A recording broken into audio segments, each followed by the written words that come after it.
Hello and welcome back, everybody, to the last segment of the GSMC Fantasy Sports Podcast.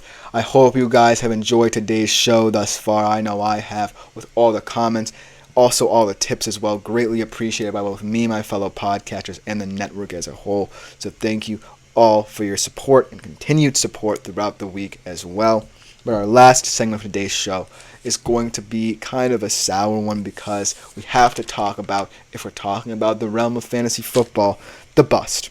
And in terms of the QB bust, it's definitely going to be an interesting year for the QB position in terms of boom or bust potential, because there are a lot of guys in interesting situations who we know have the potential to be fantastic, especially in fantasy. But there are also chances for them to falter as well. And that's the overarching sentiment that I'm getting from these guys. Without further ado, let's talk about them. It's a very small group of guys, but it's still a group that either you will be thankful that you drafted or very unfortunate to have drafted by the year's end. That's how kind of volatile this whole QB market is, because I'm very confident in almost every single QB to a certain extent, outside of, a couple who I just don't believe in. But I'm also just looking and seeing how they translate to on-field success early on. These are those guys I kind of think about. They're not necessarily true busts, but they are guys who I'm very wary of, and I think that you should be too as fantasy managers. The first guy is not necessarily a very obvious one, but a guy who is in a new system with new philosophies, and he might not necessarily be the guy that he once was in terms of production, especially in fantasy terms. And that is Justin Herbert. For the Jim Harbaugh era, he averaged 274.1 passing yards per game, breaking records for early career success early on. But this year is going to look very different. They bring in Jim Harbaugh, who obviously, with his time with the 49ers, with Michigan, has kind of implemented a very run-heavy approach. And we see it as they add guys who, in Gus Edwards and J.K. Dobbins, have been in very heavy running back by committee approaches. And we saw it last year and over many years at Michigan. We've had guys like Hassan Haskins, Khalil Mullings, Blake Corum.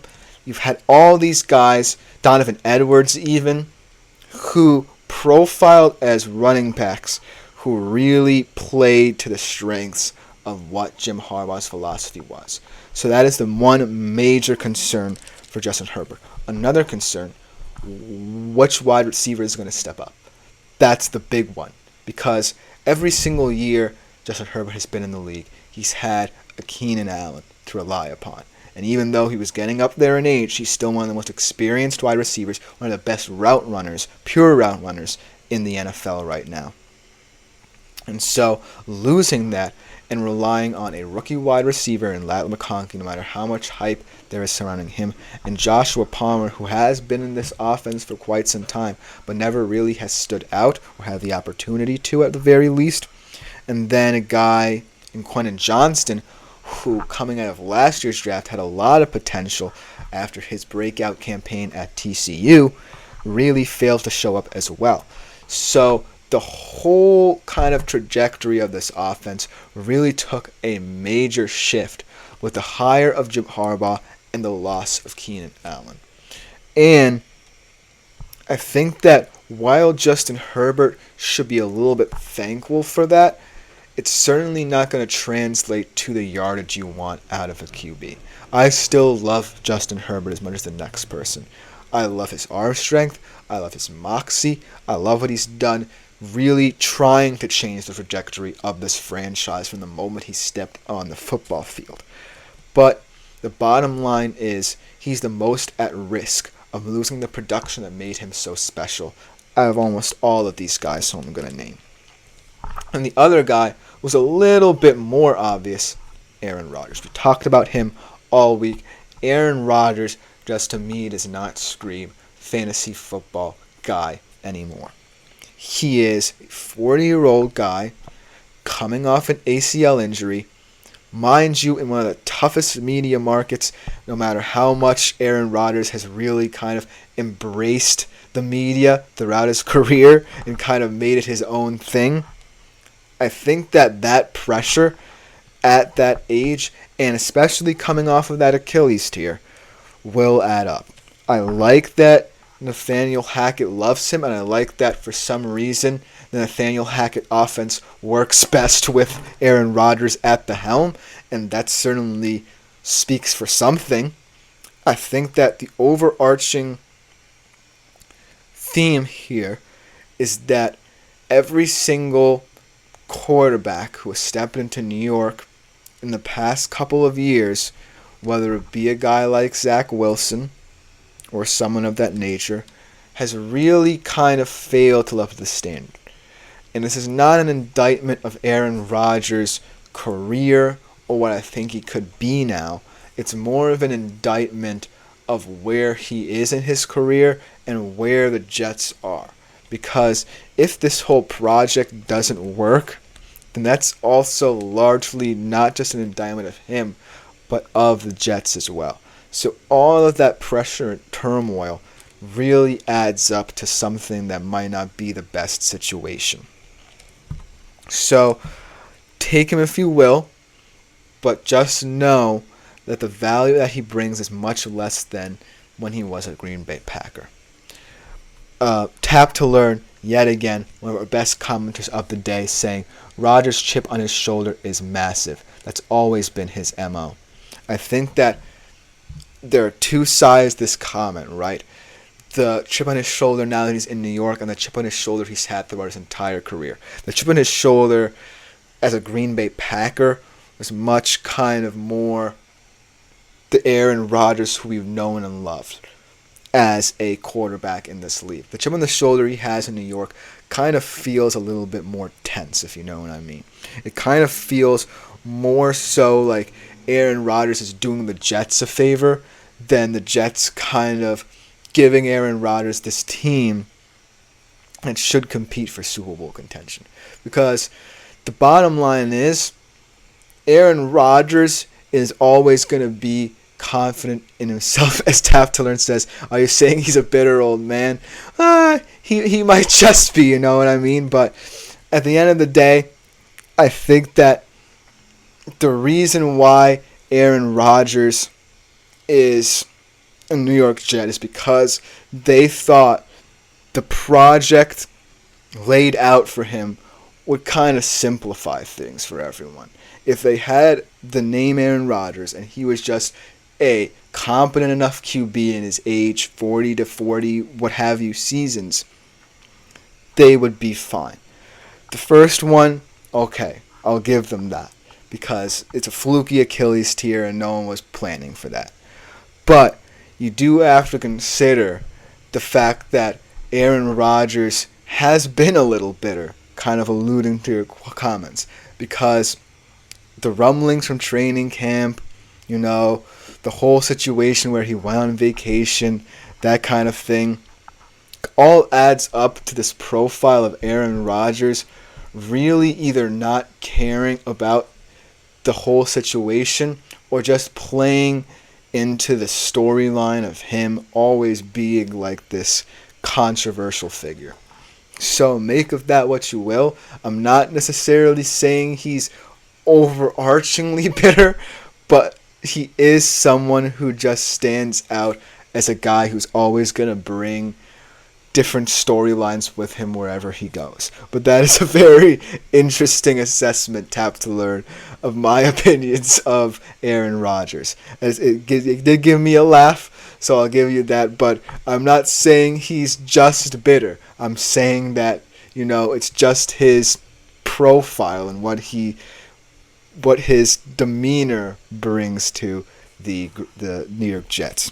Let's talk about more to close out today's show of these QB quote-unquote busts. Because again, I don't necessarily think of all of these guys as busts. It's just their situations.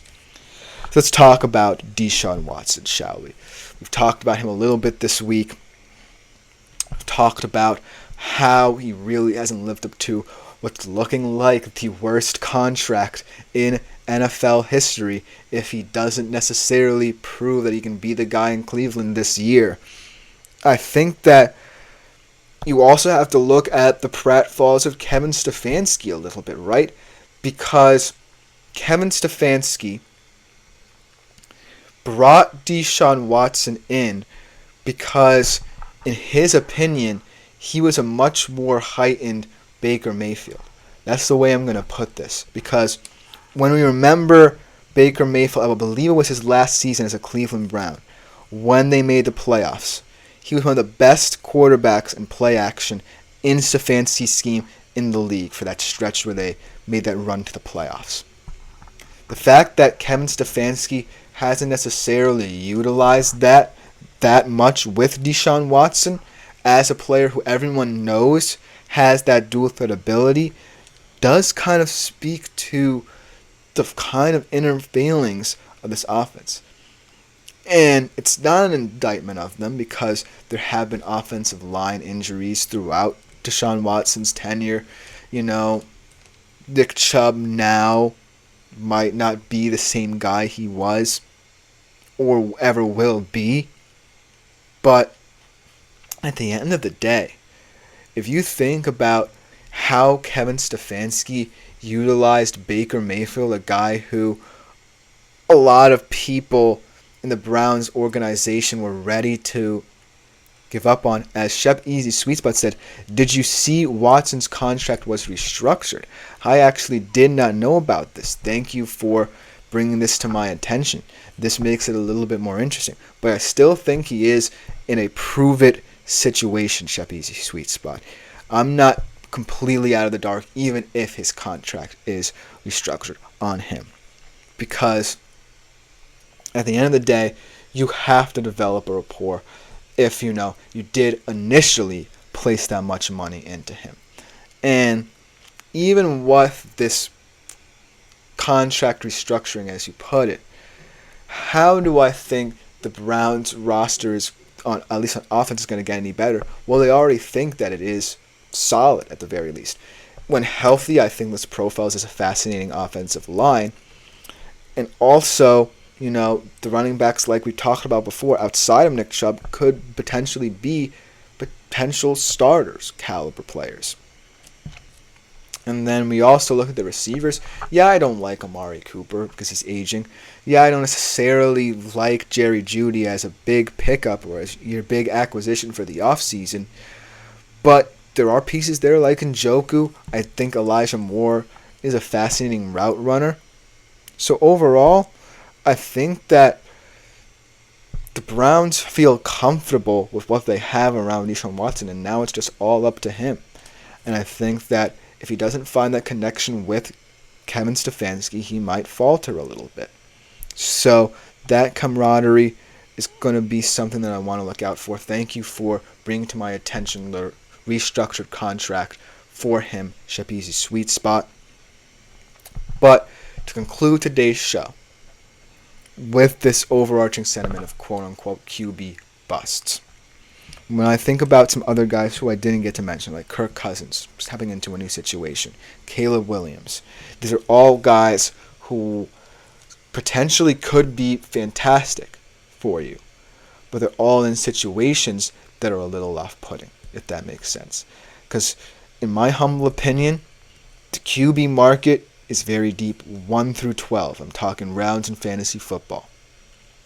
You can find a lot of value. It's just about knowing every single guy's situation to a T and understanding the values and non-values of those guys as well. Understanding the situations that might be off-putting in terms of whether or not you should draft them. And that is what I want to end the show on. Thank you all for tuning in. Thank you again for the amazing comments. I love all your questions, your comments, your concerns. Keep them coming. Keep making yourselves available to all the features YouTube has at its disposal with the super chat, super thanks, and super stickers. But this has been yet another edition of the GSMC Fantasy Sports Podcast brought to you by the GSMC Sports Network. I've been Chris Shepard. Thank you. Same time tomorrow, 3:30 p.m. Eastern Standard Time. We will be back better than ever for another show.